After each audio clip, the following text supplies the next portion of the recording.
সব সময় প্রশংসা করব কার? সব কিছু প্রশংসা করে কার? সাব্বাহা লিল্লাহি মা ফিস সামাওয়াতি ওয়া মা ফিল আরদ ওয়া হুয়াল আজিজুল হাকীম।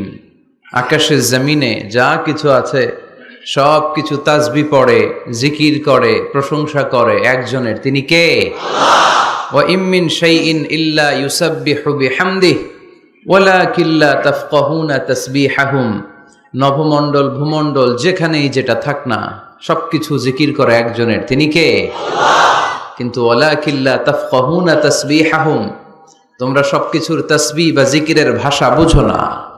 পাখিগুলো জিকির করে কার? নদীগুলো জিকির করে কার? পাহাড়গুলো তাসবিহ পড়ে কার? আমরা কি শুনতে পাই? কারণ আমাদের ওই কান নাই, ঠিক কিনা? ওই কান যদি থাকতো তাহলে ঠিকই শুনতে পেতাম। ওই চোখ যদি আমাদের থাকতো আমরা দেখতে পেতাম। ওই কান আমাদের নাই, ওই চোখ আমাদের নাই, কিন্তু সব কিছু জিকির করে একজনের, তিনি কে? আমরা যেন বেশি বেশি আল্লাহ তাআলার জিকির করতে পারি। আল্লাহ তুমি তৌফিক দাও। লা ইয়াজালু লিসানুকা রাতাবান মিন যিকরিল্লাহ। আল্লাহর হাবিব সাল্লাল্লাহু আলাইহি ওয়াসাল্লাম বললেন, তোমার জিহ্বাটা সব সময় যেন আল্লাহর জিকির দিয়ে ভিজে থাকে, আল্লাহর জিকিরে যেন সিক্ত থাকে, সব সময় যেন আল্লাহ তাআলার কাছ থেকে আমরা প্রোটেকশন কামনা করি। আল্লাহর হাবিব সাল্লাল্লাহু আলাইহি ওয়াসাল্লাম সব সময় হোল দ্য ডে লং, সারাটা দিন আল্লাহর তাসবিহ পড়তেন, জিকির করতেন, প্রতিদিন 100 বারেরও বেশি ইস্তিগফার পড়তেন। আল্লাহি ইন্নী লা আস্তাগফিরুল্লাহ ওয়া আতুবু ফিল ইয়াউমি আকসার মিন 70 মাররা। আল্লাহর শপথ, প্রতিদিন আমি 70 বারেরও বেশি তাওবা আর ইস্তিগফার পড়ি। যে নবীর কোনো গুনাহ নাই, আছে? আল্লাহর হাবিবের জীবনে কোনো গুনাহ আছে? তিনি নিষ্পাপ, নিষ্কলুষ, তিনি 70 বারেরও বেশি ইস্তিগফার পড়তেন। আমরা পড়ি না। শুধু টয়লেটের সময়টা যখন আল্লাহর হাবিব সাল্লাল্লাহু আলাইহি ওয়াসাল্লাম ইস্তেনজা করতেন তখন আল্লাহর নাম নিতে পারতেন না, তাই ইস্তেনজা থেকে বের হয়েই পড়তেন গফরানাক, মানে আল্লাহ ক্ষমা করে দাও। গফরানাক মানে কি?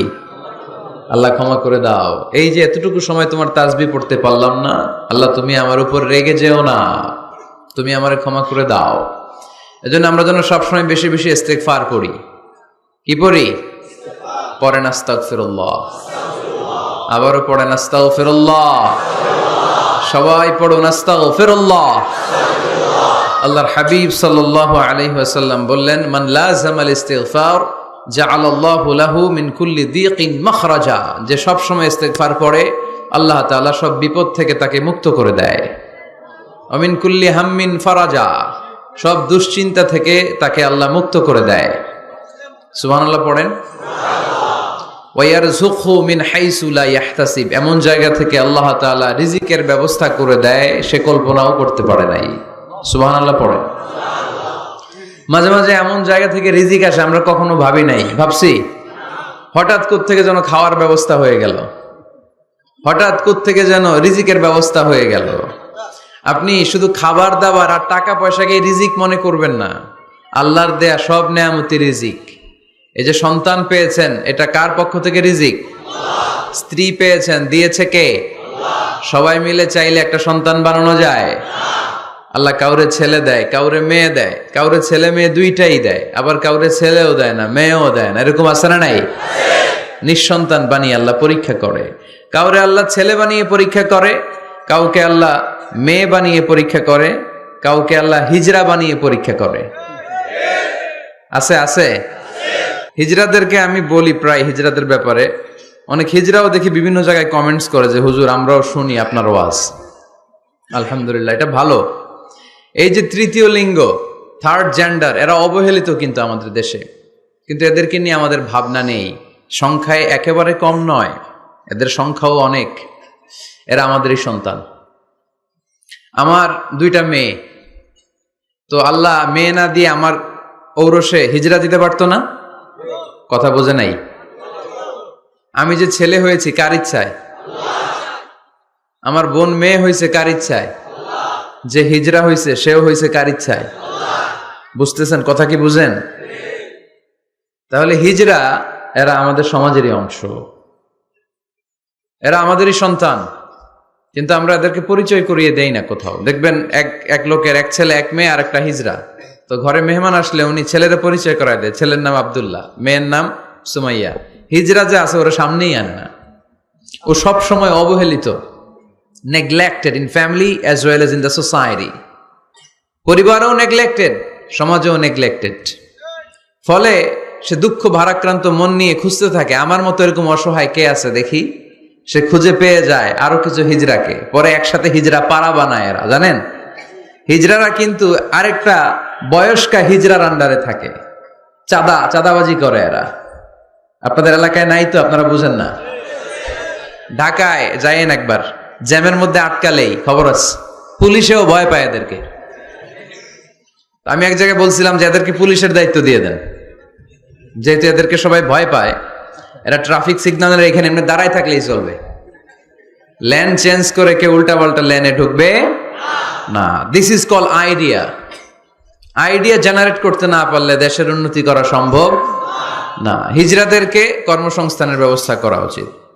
এই এলাকার জনপ্রতিনিধি যদি কেউ থেকে থাকেন, অথবা পরবর্তীতে ভিডিওতে যদি শুনতে পান, আমার এই আবেদন, আপনারা হিজড়াদেরকে খুঁজে বের করবেন, কর্মসংস্থানের ব্যবস্থা করেন। আমি পৃথিবীর অনেক জায়গায় এয়ারপোর্টে দেখেছি হিজড়াদেরকে, দে হ্যাভ হিউজ স্ট্যাটাস, তাদের জব আছে, তাদের চাকরি আছে, তাদের সম্মান আছে, সামাজিক সম্মান। তারাও আমাদের মতো মানুষ, এজন্য তাদেরকে কর্মসংস্থানের ব্যবস্থা করেন, শিক্ষার ব্যবস্থা করেন। স্কুলে পাঠানো যায় না, বাবা মারা লজ্জা পায়, লুকাতে চায় এদেরকে। সন্তানের ফর্ম পূরণ করতে গেলে ওখানে লেখা থাকে জেন্ডার, ছেলে নাকি মেয়ে। তো এটা ছেলেও না মেয়েও না, একই লিখবে। এখন থেকে সব ফর্মে 3টা ঘর রাখবেন মেল, রাখবেন ফিমেল, আর একটা রাখবেন শিমেল অথবা বাইসেক্সুয়াল, উভয় লিঙ্গ যাদের। তো এদেরকে যেন আমরা আগলে রাখি, এদেরকে যেন দূরে ঠেলে না দেই। আল্লাহর হাবিব সাল্লাল্লাহু আলাইহি ওয়াসাল্লাম মানুষকে আগলে রাখতে পছন্দ করতেন, দূরে ঠেলে দিতেন না।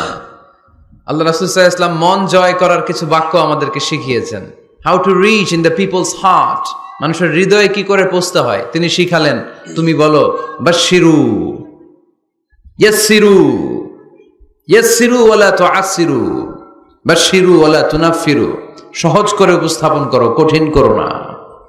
মানুষকে সুসংবাদ দাও, ভয় দেখিও না। আমরা ভয় দেখাই, আছে না নাই? নতুন একজন কালেমা পড়ে মুসলমান হয়েছে, ওরে শোনাইতে আরম্ভ করছে, তোমার নামাজ পড়তে হবে, রোজা রাখতে হবে, যাকাত দিতে হবে, তোমার বউরে পর্দা করাইতে হবে, তুমি এটা করতে পারবা না, ওইটা করতে পারবা না, কারণ ইসলামে এইটা নাই ওইটা নাই। নতুন মুসলিম কয় তাইলে আমিও নাই, তোমাদের ধর্মে আমিও নাই। তো ভয় দেখেন কেন?